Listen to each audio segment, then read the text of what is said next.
There is a growing concern among some people about the possibility of a war with China. Some individuals on social media platforms have expressed their worries and fears about the potential consequences of such a conflict. Some believe that there would be no hope if a war were to start, while others realize that war is sometimes necessary when two forces cannot coexist. In some cases, the two forces may have conflicting agendas for the future. For instance, during the American Civil War, the Union and the Confederacy both had visions for how the United States should be run. However, their ideologies were fundamentally opposed, and movements like slavery abolitionist movements could not exist at the same time as a philosophy of Confederates that were opposed to such movements. When one side prevails, progress can be made as a society. In fact, some of countries' greatest times were after successful wars. After World War II, Japan's economy grew rapidly and it became a major player in the global economy. The Japanese often refer to Japan's post-war period as the Japanese economic miracle. After the Korean War, South Korea also experienced an economic boom.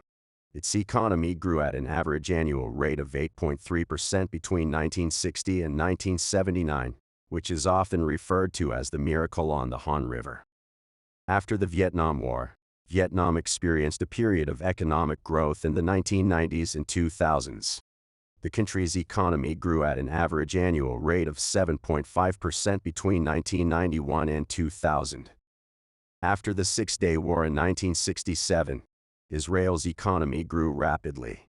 The country became a leader in high-tech industries and developed a strong agricultural sector. After World War II, Finland's economy grew rapidly.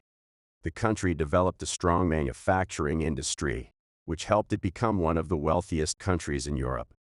China's current leader, Xi Jinping, has been accused of exhibiting dictatorial and imperialist traits, tendencies, and philosophies. He has made it clear that he wants to restore China to an empire similar to when the Qing dynasty was in power. The Qing dynasty was the last imperial dynasty of China, ruling from 1644 to 1912. It was established by the Manchu people, who conquered China and imposed their own culture and traditions on the country. Many nations, including China, spread the false narrative that Western powers have been controlling and oppressing the world and that it is time for a change. Xi Jinping has expressed a desire to force world trade routes back similar to how they were with the Silk Road, an ancient network of trade routes that centered world trade around China. If China's leader reinforces the Silk Road, it could have a significant impact on the current world trade economy. China's status as a major global power means that any changes it makes to trade routes could have far-reaching consequences for other nations. For instance, China's Belt and Road Initiative, or BRI, aims to improve connectivity and cooperation between China and other countries in Asia, Africa, and Europe. This initiative has been met with both enthusiasm and suspicion by different nations, with some fearing that it could lead to China's dominance over other economies. One major concern is that the BRI could lead to a debt trap for some of the countries along the route. The BRI involves significant investment by China, and some countries may struggle to repay the loans they receive.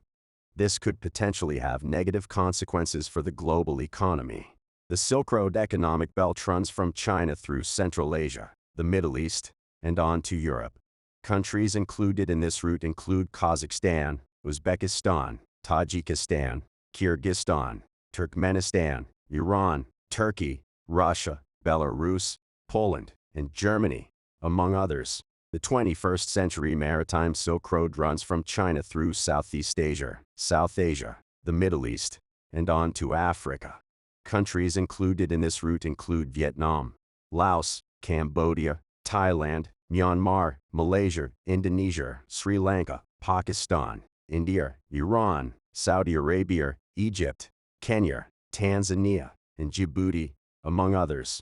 China's Belt and Road Initiative BRI aims to increase its access to resources from countries along the Silk Road and to export finished goods and services to these countries.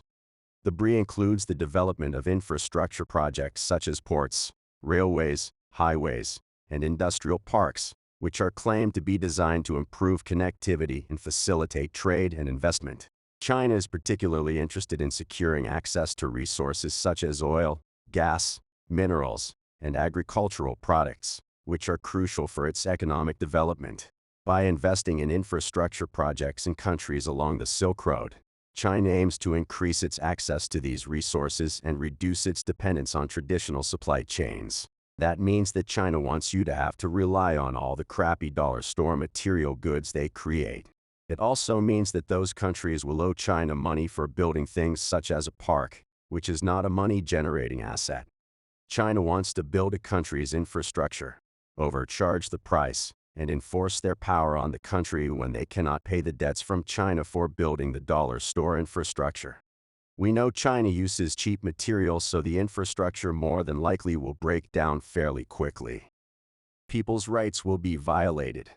If people do not come together and fight back against China, people's rights will begin to be violated and taken away.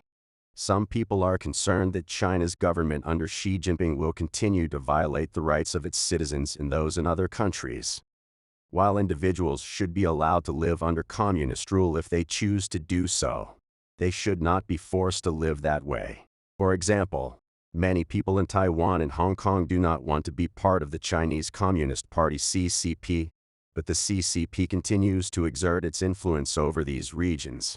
For instance, Qi Yuan, who was based in Taiwan and had founded the Taiwanese National Party, was arrested in the eastern Chinese city of Wenzhou on suspicion of separatism.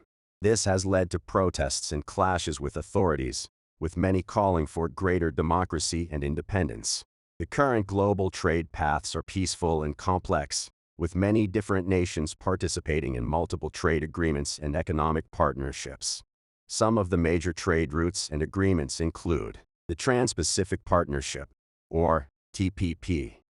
This trade agreement includes countries in the Asia-Pacific region, such as Japan, Australia, and Canada. The TPP aims to reduce trade barriers and promote economic growth among its member countries. The North American Free Trade Agreement, or NAFTA. This agreement includes the United States, Canada, and Mexico, and aims to eliminate trade barriers between the member countries.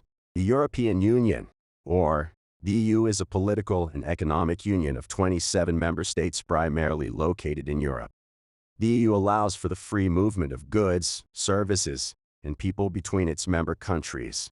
The Regional Comprehensive Economic Partnership, or the RCEP, is an agreement that includes countries in the Asia-Pacific region, such as China, Japan, and South Korea, as well as Australia, New Zealand, and countries like Brunei, Cambodia, Indonesia, Laos, Malaysia, Myanmar, the Philippines, Singapore, Thailand, and Vietnam.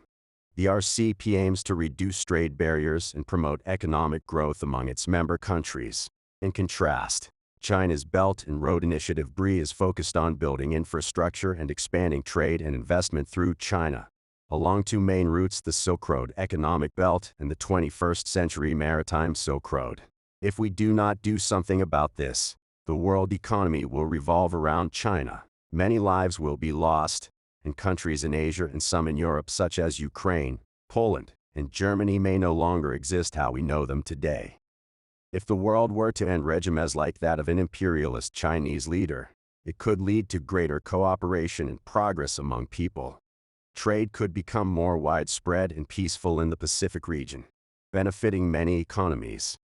Moreover, the people in China would no longer have to live in fear of their government. While they should not be forced to adopt a Western-style democracy, they could still respect world law and trade and enjoy greater freedoms. Ultimately, the goal should be to create a world in which people are free to live their lives as they choose, without fear of oppression or persecution. See you next time.